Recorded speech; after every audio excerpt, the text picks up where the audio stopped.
बेल्लापूरला security गार्डचं पण काम करतात. जो झोंडा मोठा फिरला आहे तो उतरवण्याचं आणि चढवण्याचं काम त्यांचं असतं. जर तुमची कोणाची ओळख असेल तर रिक्षा चालवत असतो. त्यांचा मुलगा माझ्या अंडरमध्ये एमपीसीचा खूप मोठा अधिकारी झाला, एमपीसी परीक्षा पासून, आणि क्लासवर अधिकाऱ्याकडे झोप झाली. म्हणजे रिक्षा चालकाची मुलं सामान्य नाही आहे, त्यांच्यामध्ये खूप चाणक्य बुद्धी आहे, मेहनत आहे, परिस्थितीची जाणीव आहे. त्याला फक्त कोणीतरी एक फुंकर देणारा पाहिजे, त्याला कोणीतरी योग्य मार्ग दाखवणारा पाहिजे, त्याला कोणीतरी व्यवस्थित रस्त्याला घेऊन जाणारा पाहिजे. आणि त्या रस्त्याला घेऊन जाण्यासाठी एक वाटाडा, एक मार्गस्थ, एक शिक्षक, एक मार्गदर्शक म्हणून आम्ही या ठिकाणी निभावत असतो आमची भूमिका. आणि या भूमिकेमध्ये या ठिकाणचे आमचे सहकारी लोणचे सर पण या ठिकाणी उभे आहेत. या सगळ्यामध्ये एक छोटी गोष्ट सांगतो. मागच्या तुम्ही बघितलं असेल, मागच्या 2 वर्षामध्ये, गेल्या वर्षामध्ये जे मुली विद्यार्थी या ठिकाणी आले होते त्यातला फक्त 1-2 विद्यार्थी इथे आहेत.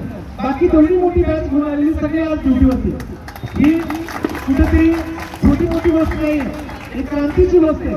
आणि क्रांतिकारक अकॅडमीच्या नावाचं सार्थ या ठिकाणी माझे विद्यार्थी माझ्या हक्काला साथ देऊन करतायत. या ठिकाणी प्रत्येकजण या ठिकाणी धडपड करतोय. प्रत्येक मुलगा आज पुण्यामध्ये 12 मुली जवळपास ट्रेनिंग घेत आहेत. त्यांचं संविधानाचा परेडचा कार्यक्रम आहे. आज या ठिकाणी उभे तर या कोपरखेड्यामध्ये, घनसोलीमध्ये आता एक इलेक्शन झालं. या कोपऱ्यामध्ये आमच्या मुलांचा बंदोबस्त होता.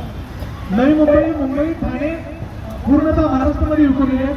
जास्तीत जास्त संख्या ठाणे आणि मुंबईमध्ये आहे. आणि हे विद्यार्थी तळागाळातले सामान्य विद्यार्थी कष्ट करणारे, मग ते MSF मध्ये असतील, गृहरक्षक दलामध्ये असतील, महाराष्ट्र पोलीसमध्ये असतील, आर्मीमध्ये असतील, अग्निवीरमध्ये असतील, रेल्वे आहेत, BMC आहेत, बऱ्याच भरती आहेत. या भरत्यामध्ये हे विद्यार्थी सिलेक्शन होत असतो. आज तो दिवस नाही मी ह्या विषयावरती बोलावं, पण एक नक्की मी गॅरंटी देतो, जर मुलगा चांगला असेल तर ठामपणे कधी हात घ्या आणि पैशाचा विचार 100% करू नका. माझा बंधू या ठिकाणी उभा आहे, सिकंदर गायकवाड, त्याच्याशी कॉन्टॅक्ट करा, कधीही पाठवून द्या. मी हक्काने तुमच्या पोरांना घडवण्यासाठी माझ्या रक्ताचं पाणी करायला मी तयार आहे. माझ्या रक्ताचं पाणी करायला मी तयार आहे. तुम्ही फक्त त्या पद्धतीचा मुलगा पाठवून द्या. विश्वास ठेवा, 2 पैशाची अडचण प्रत्येकाला असते, परिस्थिती काय आयुष्यभर घेऊन चालायचं नसते. एक पिढी सुधारली पाहिजे, एकच पिढी सुधारली पाहिजे, जे आपल्या आयुष्यातील गेलं होतं रिक्षा चालवण्यामध्ये. पण आपला जर एक पोरगा सुधारला तर पुढच्या पिढीसाठी आपल्याला काम करायची गरज नाही. आपला पोरगा जर पोलीसमध्ये, आर्मीमध्ये, सैन्यामध्ये किंवा देशातल्या कुठल्याही छोट्या मोठ्या एका अधिकारी पदावरती जर जॉईन झाला तर पुढच्या सगळ्या पिढ्या तो स्वतः सुधारेल. त्या पिढ्या सुधारण्यासाठी आपल्याला कष्ट करायची गरज लागणार.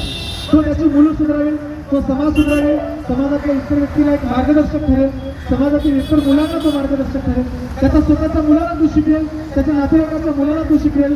कुठेतरी जाईल तिथे तो सांगत फिरेल की तू शिक. आणि शिक्षण किती महत्वाचं आहे. शिक्षण हे वाघिणीचं दूध आहे आणि जो कोणी प्राशन करेल तो गुरगुरल्याशिवाय राहणार नाही. याचा सार्थपणे तो अभिमानास्पद आपल्याला करेल. शिका, संघटित राहा आणि संघर्ष करा. या वाक्यासाठी पुन्हा आपल्याला झटण्याची गरज नाही. तो संघटित करेल, तो शिकवेल आणि तो सुधारेल. आणि या सुधारण्याच्या मागे, या समाजाला विकसित करण्याच्या मागे आपली एक पिढी खचलेली आहे, आपली एक पिढी भिजलेली आहे. फक्त 10वी आणि 12वी शिक्षण आपण रेटाने घेतो, पण पुढे जे डिग्रीचं शिक्षण संपतं किंवा डिग्रीच्या नंतर जी नोकरी आहे, नोकरीसाठी कष्ट करावे लागतात, प्लॅनिंग करावं लागतं, चांगली संस्था लागते, चांगले शिक्षक लागतात आणि चांगले विद्यार्थी लागतात. नुसतं ट्रेनिंगला जॉईन केलं म्हणजे सिलेक्शन होत नसतं. रक्ताचं पाणी करावं लागतं विद्यार्थ्यांना, कष्ट करावे लागतात, रात्रंदिवस अभ्यास करावा लागतो. आणि असं ट्रेनिंग सेंटर अशा ठिकाणी कुठेतरी तुम्ही सर्च करत असाल तर सर्च करा त्या, आणि चांगल्या ठिकाणी कुठेही